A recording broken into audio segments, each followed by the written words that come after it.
assim a palavra do nosso Deus: para sempre, ó Senhor, a tua palavra está afirmada no céu. A tua fidelidade se estende de geração em geração.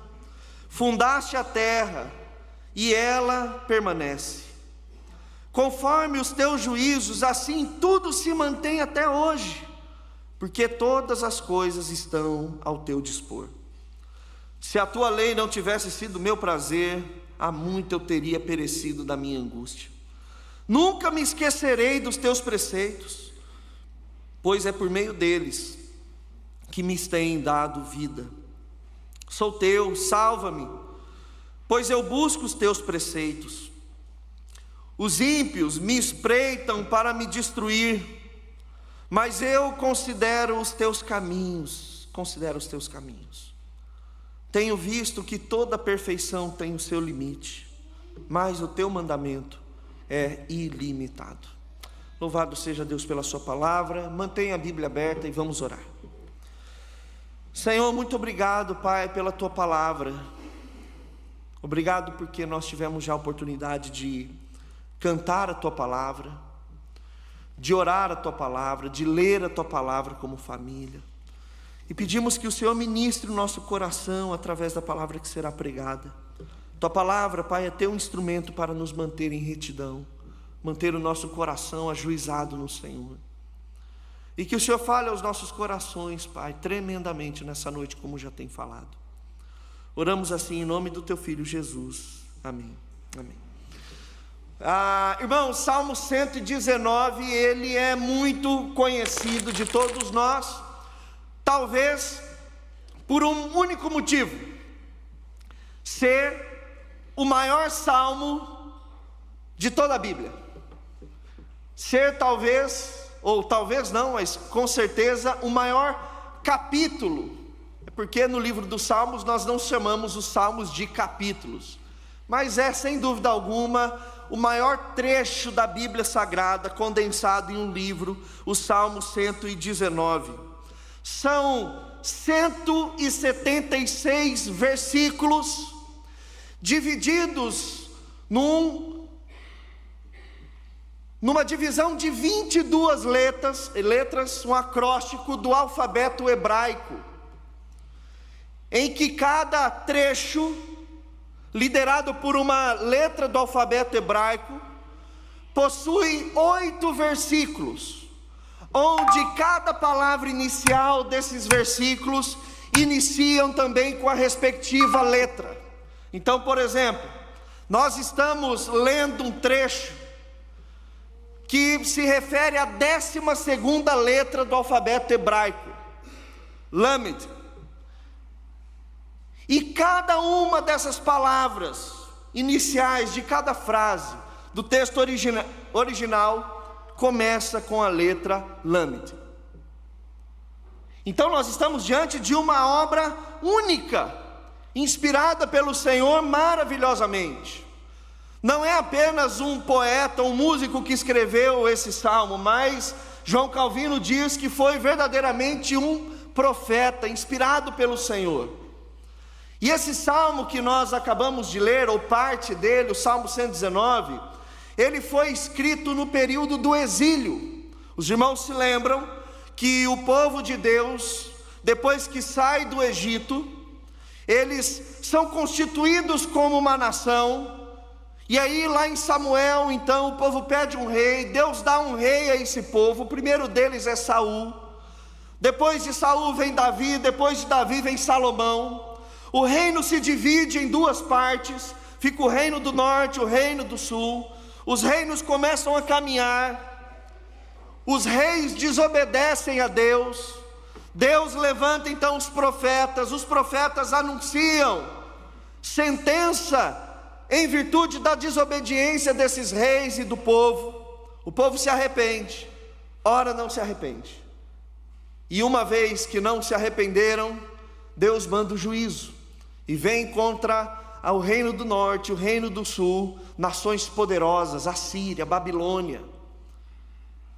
Até que quando o Império Medo-Persa engole essas 2 grandes nações e se torna apenas um império, por conta da bondade de Deus, Deus permite com que esse povo volte para a sua terra. E lá no exílio, muita coisa foi produzida. Muitos profetas escreveram seus textos.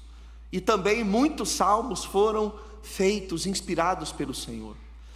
E um desses salmos é o Salmo 119. E o Salmo 119, ele tem dois grandes objetivos. Quando você ler ele na sua casa inteiro, quando você decidir desligar o Netflix e falar, vou maratonar o Salmo 119, você precisa ter em mente dois grandes aspectos que esse salmo ele vai tratar. O primeiro deles é que o salmista está dizendo: que alegria!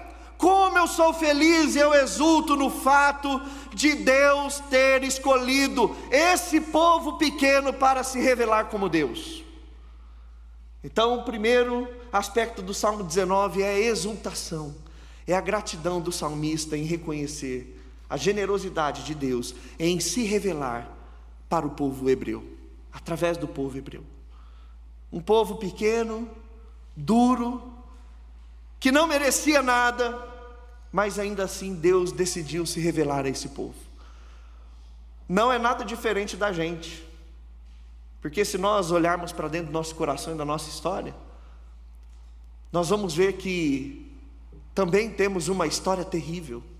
Somos fracos, pecadores, somos indignos, imerecedores, mas ainda assim o Senhor, na sua grande generosidade, escolheu um dia se revelar a mim e a você. Com certeza, talvez, existem muitas pessoas muito melhores do que nós, mas Deus decidiu se revelar para a gente pecadora, como eu e você. E o salmista aqui, ele está celebrando a Deus por conta disso. E o segundo grande tema que o Salmo 119 ele trata é sobre a lei do Senhor. Porque eles estão se perguntando: como um povo que não tem mais terra, como um povo que não tem mais templo, como um povo que não pode mais sacrificar a Deus, como um povo que não tem mais pátria, pode se manter firme no caminho do Senhor?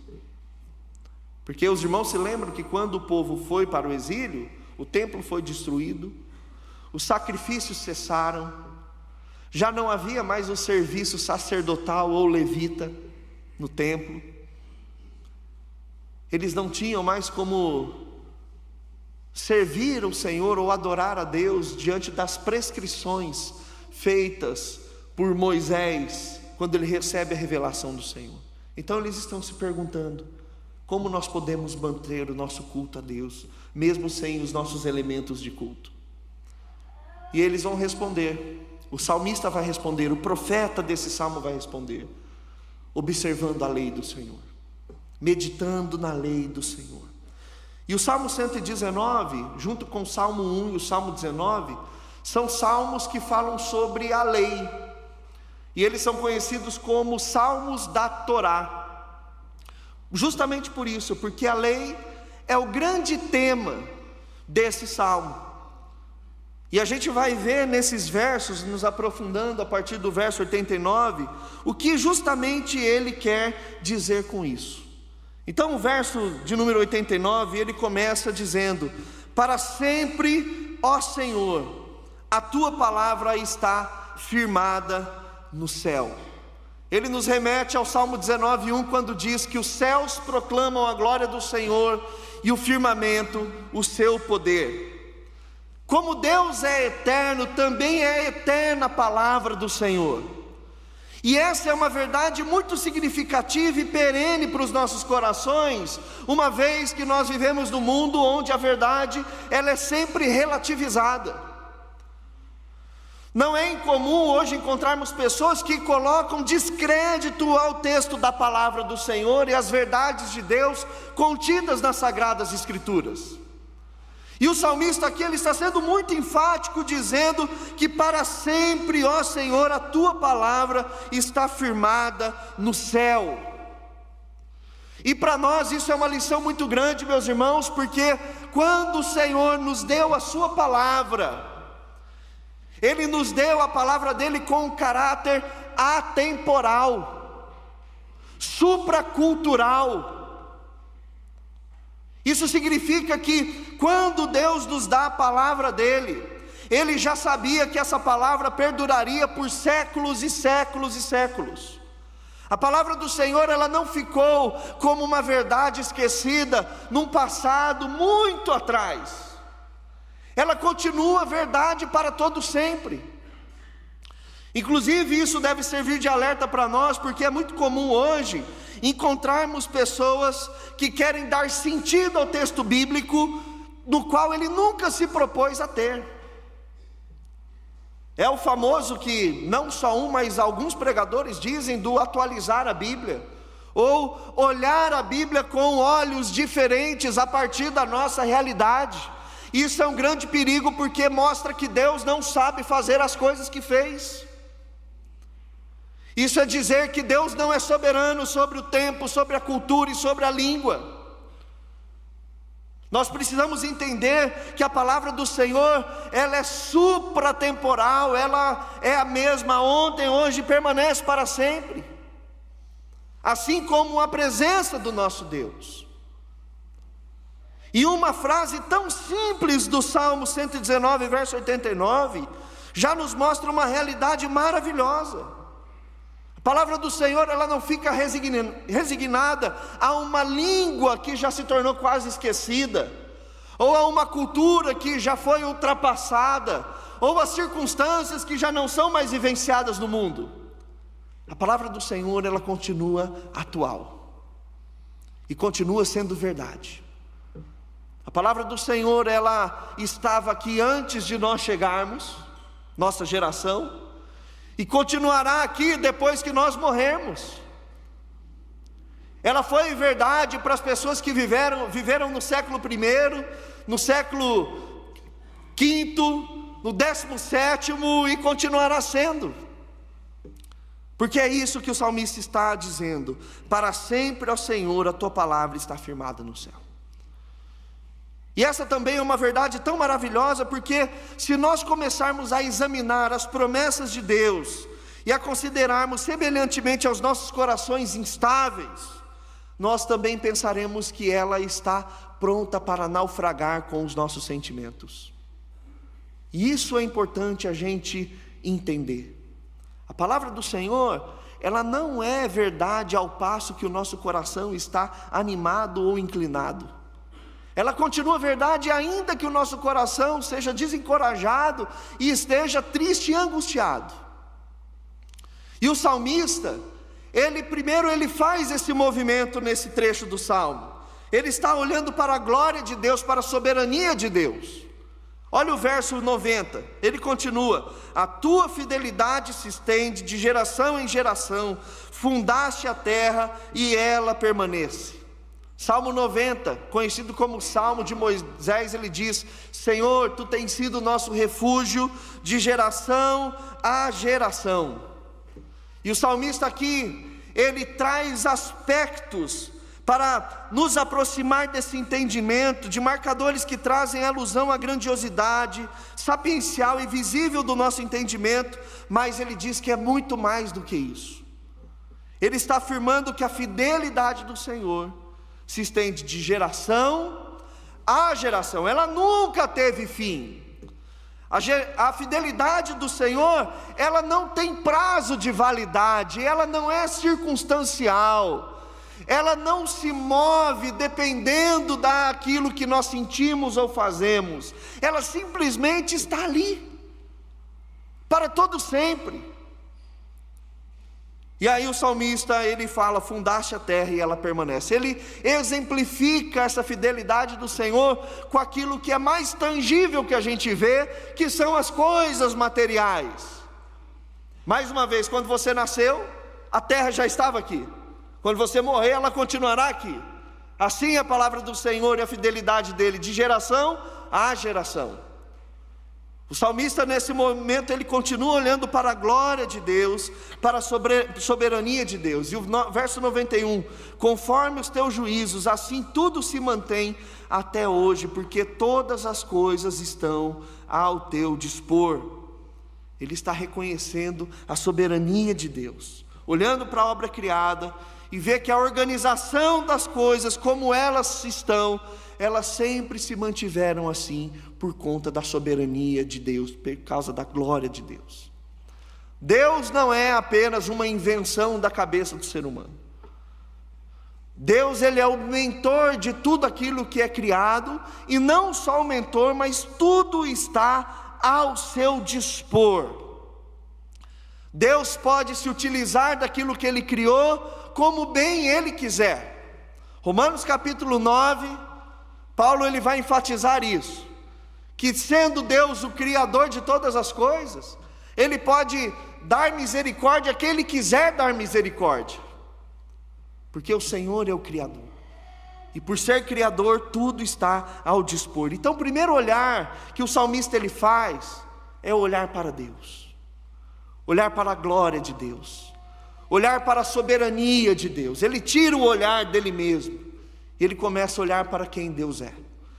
E o segundo movimento que o salmista ele faz nesse trecho, é começar então a partir, e depois de olhar para quem Deus é, olhar para o coração dele. Olha o verso 92, se a tua lei não tivesse sido meu prazer, há muito eu teria perecido na minha angústia.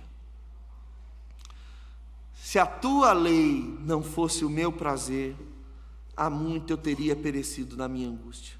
Então depois que ele olha para Deus, para a glória de Deus, para a soberania de Deus, fica muito mais fácil ele olhar para dentro do coração dele e para a sua própria realidade.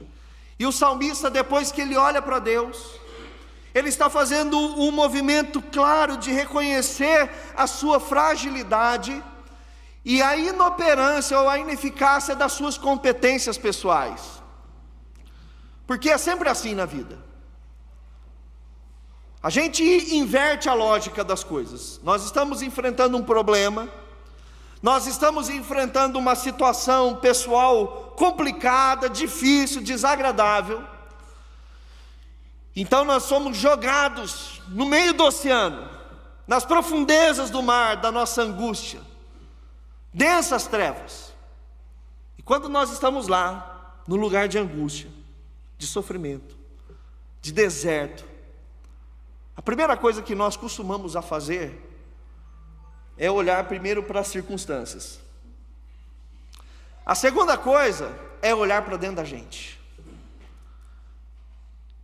e tentar achar alguma resposta, tentar alguma solução, alguma coisa que na nossa força a gente consiga fazer para justificar ou para sair da situação, e a gente não consegue.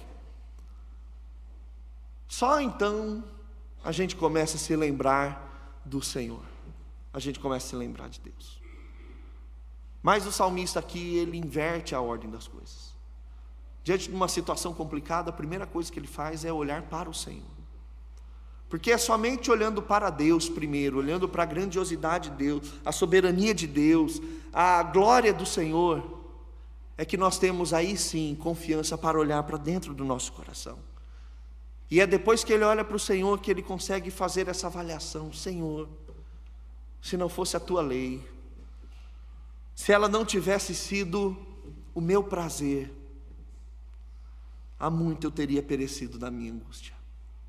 Esse é o movimento que nós devemos fazer sempre. Primeiro olhar para o Senhor, depois para a nossa vida e depois para as circunstâncias.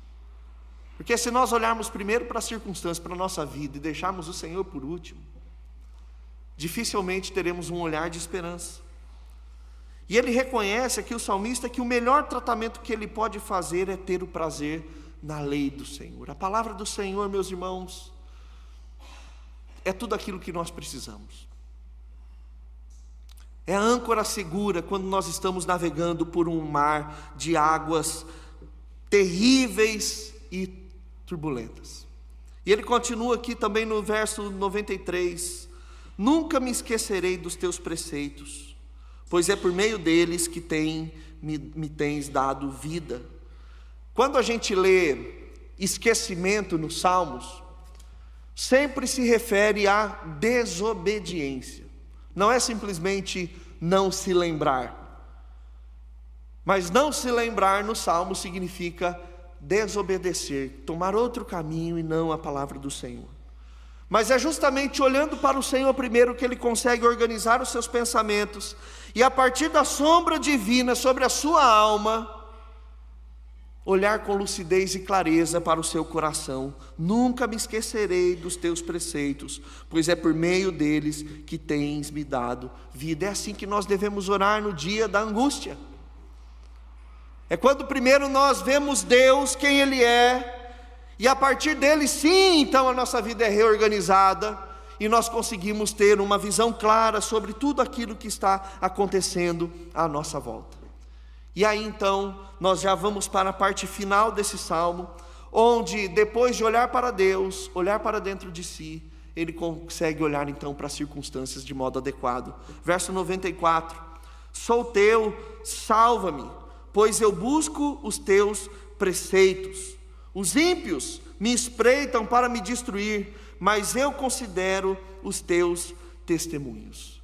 É tão interessante essa clareza que o salmista ele está escrevendo, porque mesmo diante de circunstâncias totalmente desfavoráveis, de realidades totalmente contrárias àquele que ele está esperando, ele consegue, parece que, descansar e colocar o coração dele quieto na presença do Senhor. Mesmo tendo inimigos espreitando ele para destruir, ele continua considerando os testemunhos do Senhor. E testemunho aqui é um sinônimo de lei, como também preceito é um sinônimo de lei, como lei se refere à própria lei, que diz nesse salmo por várias vezes. Então ele consegue orar com mais lucidez, depois que ele conseguiu olhar para Deus, olhar para si mesmo, e agora ele consegue olhar para as circunstâncias da vida dele. E aí então ele vai finalizar esse salmo dizendo: tenho visto que toda perfeição tem o seu limite, mas o teu mandamento é ilimitado. Perfeição aqui significa obra criada. O que o salmista está dizendo é que tudo aquilo que se pode comer, tudo aquilo que se pode tocar, tudo aquilo que se pode vestir, tudo aquilo que se pode experimentar da vida, tudo isso tem o seu limite. E esse é o mundo que nós vivemos. Tudo aquilo que nós podemos de alguma coisa, de alguma maneira experimentar, tudo isso é limitado. Mas o salmista ele conclui dizendo que os mandamentos do Senhor, esses sim são ilimitados. A lei do Senhor, ela é ilimitada. Ele conclui basicamente dizendo que pobre é a perfeição que pode ser vista o seu final. Mas a perfeição da obra do Senhor que não tem limite, isso sim é extraordinário e maravilhoso. Então, meus irmãos, eu gostaria que dessa breve conclusão extrair duas lições para as nossas vidas através desse trecho do Salmo 119.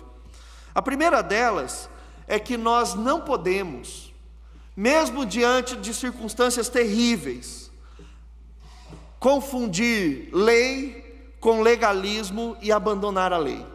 Porque hoje a gente tem uma visão da lei muito negativa. Quando fala lei, a gente pensa logo em regra.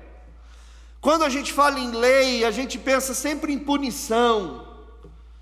Inclusive existe uma ideia muito equivocada sobre o cristianismo, que as pessoas falam assim: não, lei é errado, eu quero Jesus do amor. O evangelho é amor, não é lei. Mas essa é uma compreensão equivocada da lei. Porque quando a Bíblia fala sobre lei, a Bíblia ela está falando de instrução. Ela está falando sobre ensino, clareza, retidão. Então o que nós precisamos na nossa vida é entender que a lei do Senhor sobre nós, ela é mais do que necessária, porque ela significa ensino. Inclusive João capítulo 1, ele diz isso: No princípio era o Verbo, e o Verbo habitou entre nós. O Verbo ali é palavra, é instrução, é uma referência clara à Torá do Antigo Testamento. O Verbo que se fez carne e habitou entre nós é Jesus Cristo. Por isso que Jesus diz que Ele veio cumprir a lei. Em Mateus ele diz: aprendam de mim, que sou manso e humilde de coração, e encontrarão descanso para as suas almas. Irmãos, nós precisamos sim andar na lei, nos estatutos do Senhor. Lembra que aquele povo estava se perguntando no exílio: como é que nós adoramos a Deus? Como é que nós mantemos vivo o nosso culto a Deus, mesmo longe de Jerusalém, mesmo não tendo mais o templo, não podendo sacrificar o Senhor? E a resposta é essa: a lei do Senhor. A lei do Senhor é o nosso guia para o nosso dia a dia. Os estatutos do Senhor, chame como quiser, juízo, lei, estatutos, preceitos, mas o que nós precisamos é não nos afastar da palavra do Senhor. É o firme fundamento que nós precisamos para a nossa vida. Jesus é a instrução que nós precisamos. Então não fique mais arredio quando você ouvir essa expressão, lei do Senhor, os mandamentos do Senhor, porque tem gente que acha assim, que lei é coisa do Antigo Testamento, o Novo Testamento agora é a graça.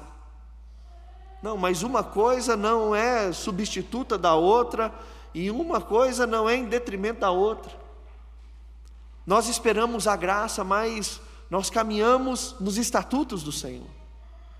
Nós estamos aprendendo do Senhor dia após dia, por isso que nós devemos olhar para a palavra do Senhor. O problema do legalismo é quando nós saímos da instrução. O legalismo sim não tem nada a ver com a lei. O legalismo é quando nós apartamos da Bíblia, quando nós começamos a viver uma vida baseada na nossa cabeça, no nosso entendimento, e nos esquecemos da santa e pura palavra do Senhor, como guia do nosso dia a dia. Legalismo se torna quando nós não levamos mais Cristo para o nosso trabalho, para a nossa vida pessoal, cotidiano, e isso se torna legalismo. E aí começamos a impor julgo às pessoas, dos quais a Bíblia nunca falou, nunca citou. Então a primeira lição: não abandone a lei do Senhor, não abandone o ensino, não abandone o estatuto do Senhor, não abandone a instrução. Quando nós aprendemos de Jesus, nós estamos aprendendo a própria lei do Senhor. E a segunda lição, meus irmãos, é o próprio movimento que o salmista ele faz, e nós precisamos nos lembrar desse movimento todos os dias da nossa vida. Quais são esses movimentos? Quando nós estivermos diante de uma circunstância, seja ela qual for, a ordem é: primeiro, olhe para Deus, lembre-se quem o Senhor é, lembre-se que o nosso Deus é Deus de geração em geração. Esse deve ser o ponto de partida. Lembre-se quem você serve, quem está contigo, quem te redimiu, quem te salvou, quem te perdoou, dia após dia. Lembre-se primeiro desse Deus, porque no emaranhado da nossa confusão mental, nós não nos lembramos de Deus. Nós já corremos atrás de uma solução, nós já corremos atrás de se safar, nós já corremos atrás de muitas coisas, mas nós primeiro precisamos nos lembrar de Deus. Qual é o segundo movimento depois de se lembrar de Deus? Depois você olhou para Deus, aí sim, olhe para você, sob a perspectiva de Deus. Você vai começar a se lembrar e vai falar o mesmo que o salmista disse: ah, Senhor, se não fosse a tua lei, eu já teria perecido há muito tempo na minha angústia. Se não fosse o Senhor, eu já teria afundado e naufragado há muito tempo. Como que a gente centra o nosso coração? Primeiro, lembrando do Senhor. Depois, olhando para o nosso coração. Depois que nós olhamos para Deus e olhamos para dentro de nós, e vimos que somos alcançados, amados pelo Senhor, aí sim vamos analisar as circunstâncias. dificilmente vamos colocar os pés pelas mãos quando fazemos esse movimento. Dificilmente nós vamos cometer algo contra o Senhor, se antes nós olharmos para o Senhor, depois para nós, e aí sim as circunstâncias. O nosso problema é quando nós invertemos essa ordem. Nós olhamos para nós, olhamos para as circunstâncias, e nem sempre olhamos para Deus. Ou olhamos para as circunstâncias, olhamos para nós, e depois para o Senhor. O nosso coração começa sempre com os nossos pés no Senhor. Porque as nossas atitudes, elas sempre se tornam o resultado da nossa identidade. E quando nós olhamos para Deus, nós vamos ver primeiro que Ele é o Criador. Quando nós olhamos para a gente a partir do Criador, nós vamos ver que Ele nos chamou como filhos. E aí nós temos então segurança para tomar as nossas decisões. Mas quando nós invertemos essa ordem, fazemos dela uma bagunça, a nossa identidade ela se perde em tudo isso também. E quando nós olhamos não só os versos 89 até o verso 96, mas todas as outras estrofes do Salmo 119, nós vamos perceber que o salmista ele está fazendo isso. Ele está olhando para Deus, olhando para si mesmo, e aí depois ele olha para as circunstâncias. E esse é o nosso desafio, se apegar à instrução do Senhor, e na nossa vida olhar primeiro para o Senhor, e depois para as demais coisas. Deus nos abençoe, meus irmãos.